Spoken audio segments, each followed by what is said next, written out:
Good afternoon, everyone. I hope you're doing okay. We're also here on Discovery Sports as usual. I'm with my brother, also Dixon. Hi.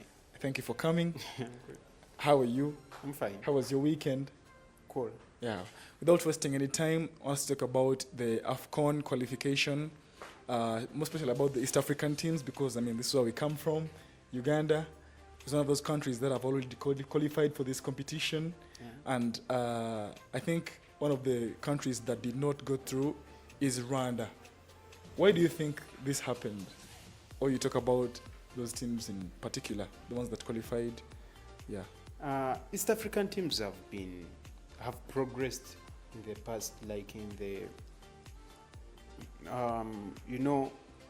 Uganda is one of the strongholds here in East Africa when it comes to football. Yeah. And we managed to qualify a few campaigns back, but there has been some good progress in East African countries. And this time around, because after Morocco, it's East Africa that's hosting the AFCON next. So we thought maybe it was going to be more nice as like all of the teams that are going to host to qualify and go, but we were unfortunate that Kenya didn't make it. Okay. Yeah, we would say they were in a bit difficult Group stage. But still, with the exception of Cameroon, I think the rest weren't that difficult. Okay. Remember, by the way, Rwanda. Yeah. I was a bit heartbroken that Rwanda didn't go through because it missed by an inch. Rwanda Kagame has invested a lot in football. The president. Because he loves football. He's an Arsenal fan, by the way. Kagame has invested. Is it why Arsenal has that thing, visit Rwanda? Is it because of Kagame? PSG is a great Arsenal fan. Oh. He even tweets about Arsenal. Then he must have invested in a lot. So he has passion for football for the country. He has invested a lot. You can see even the Amahoro Stadium. So he Very really glittering. wants to see his country compete at the top. And they were this close in that they even won against Nigeria. A very big team. Nigeria, like a star, Nigeria, with its strikers, Victor Osimhen, Boniface, Wobi, Nacho, like name them all, but still Rwanda managed to win. All it prayed for was Libya to win against Benin, was it? And their pride did not go through. Yeah, and Libya was the one that was hosting Benin, so everyone thought maybe Libya would win, and Rwanda do the most important stuff or difficult stuff to beat Nigeria. They did win against Nigeria, but unfortunately, Libya drew. So they were level at points with Benin, and Benin had a better goal difference. So briefly talk about Uganda beating Congo after their loss against South Africa, where there was too much venom, spoken venom. I don't know what's wrong with Congo Brazzaville. I saw the match, and I don't know, were they disappointed because they didn't go through? By the time Uganda played Congo, Uganda had already confirmed that it was through, like it had gone through. But as for Congo, the stadium was almost empty. Yeah. You're at your home, please. Even though you've not qualified, come out in numbers and support your team. Yeah. Next time better. Uganda has improved really. Do you believe Ugandans would come in a match where they don't expect to go through? Yeah, Ugandans love football. Bro, I don't think so. You know what? No. I can tell from the last match that was played, the second last match, the reactions from the fans on their defeat against South Africa. I could tell that if they were going to lose these games and come in a match where they already know they're not going to go through, the tickets wouldn't be able to be sold the way they were sold. No. So you don't blame Congolese no, for that? I will take you back in history. There are matches where Uganda played even after confirming they had not gone through, but still people would turn up in numbers. The turn up was large? Yeah, in Nambole. Like, maybe it will not get like to capacity. But the turn up will be positive. But the turn up is always big. Have you ever seen Uganda Cranes playing at a Nambole and you find the stadium half? No, not They really. always stand up in big numbers. But Congo, it was almost empty. Okay, thank you. Yeah, but anyway, thanks to Travis Mutiaba, I told you that's our star boy. Okay. Travis and Alan Alan Okello. Okello, those are our star boys. So thanks to Travis, that turn, that goal, yeah. It was a very So magnificent Uganda goal. Cranes, we've gone through. TZ, thanks to Tanzania, they also went through. Tanzania also went through? Yeah, Okay. Tanzania went through. Burundi? Had Burundi has some star like Saido Berahino, those who remember him at West. Wait, is Sedo Belahino still playing football? Yeah.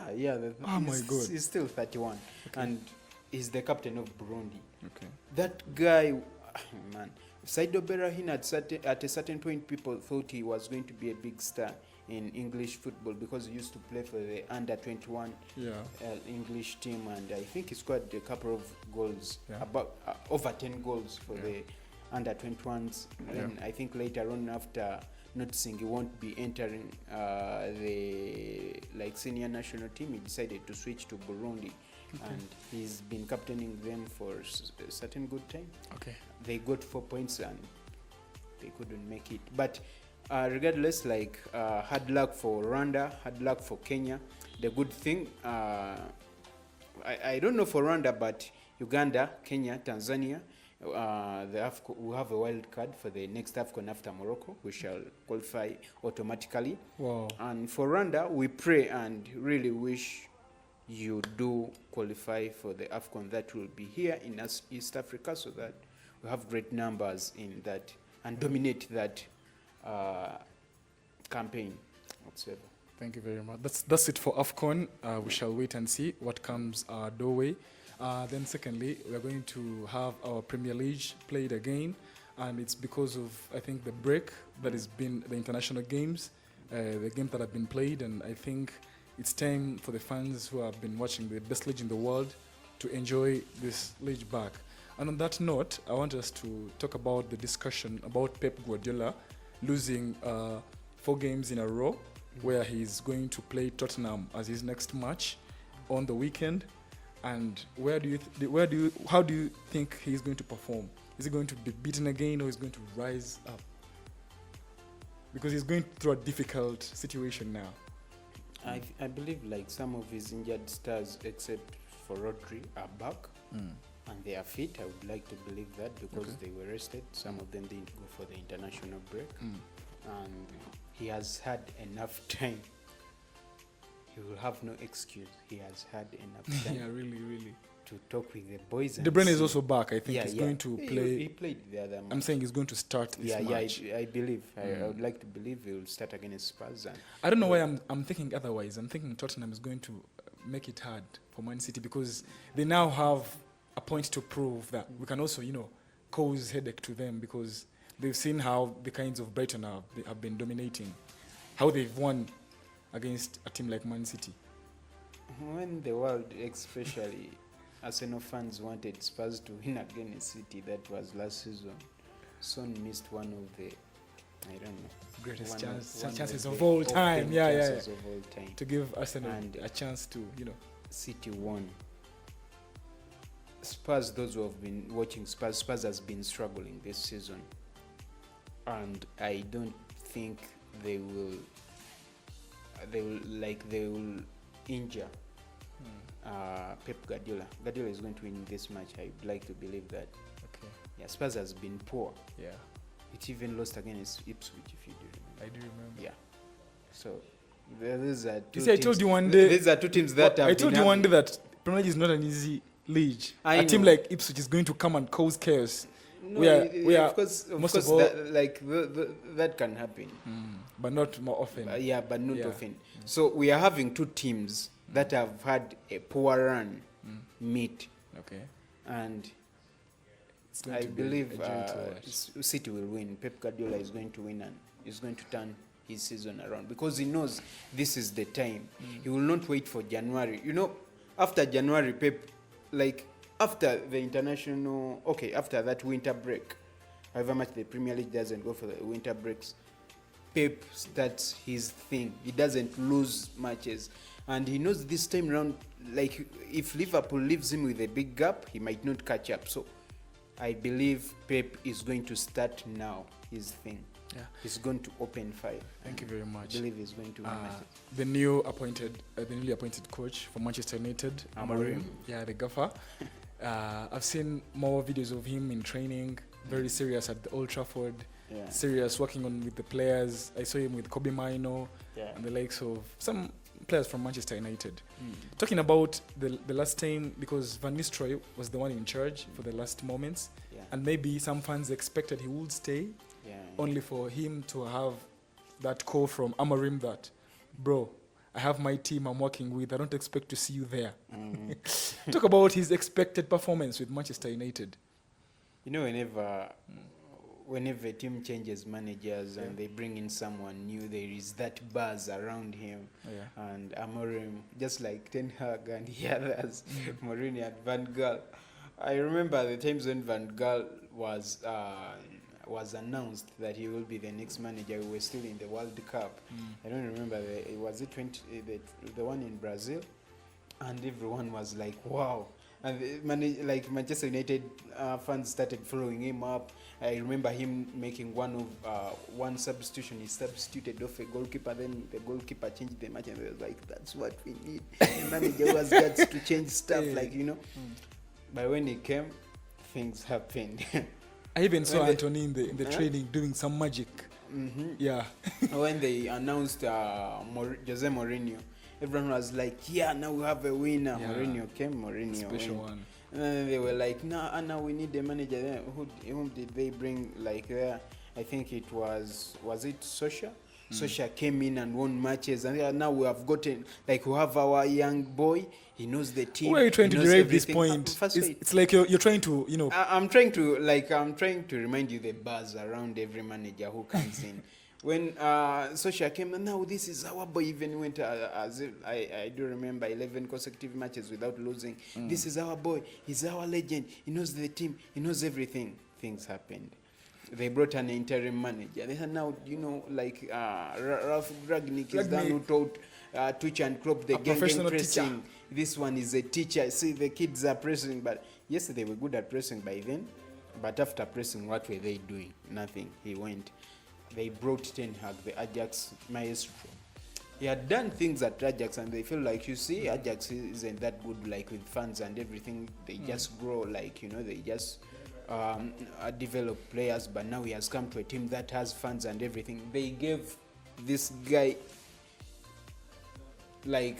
an open check. He signed every player he needed. Ten Hag left.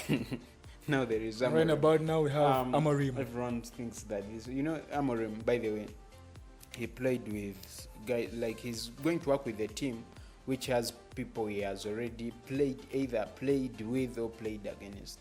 Okay. Because he played with Lindelof and he played against John Evans. So these are some of the guys in the team that he has been with, and he faced Manchester United a couple of times in his playing career.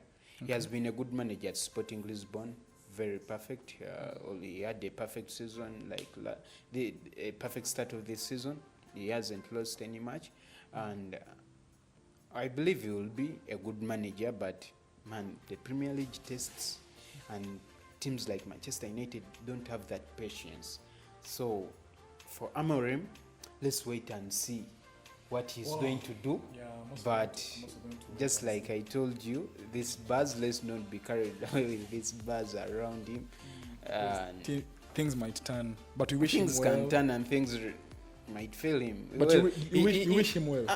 I wish him. I don't think so. I don't wish him well. Okay. Because first way, I believe he had to leave Van Nistelrooy in the team. However much you have what you want to bring, but this is the assistant manager.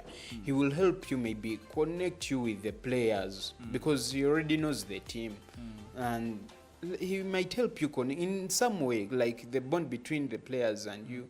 There is a way those people do help. So I think he had to leave him in the team. Okay.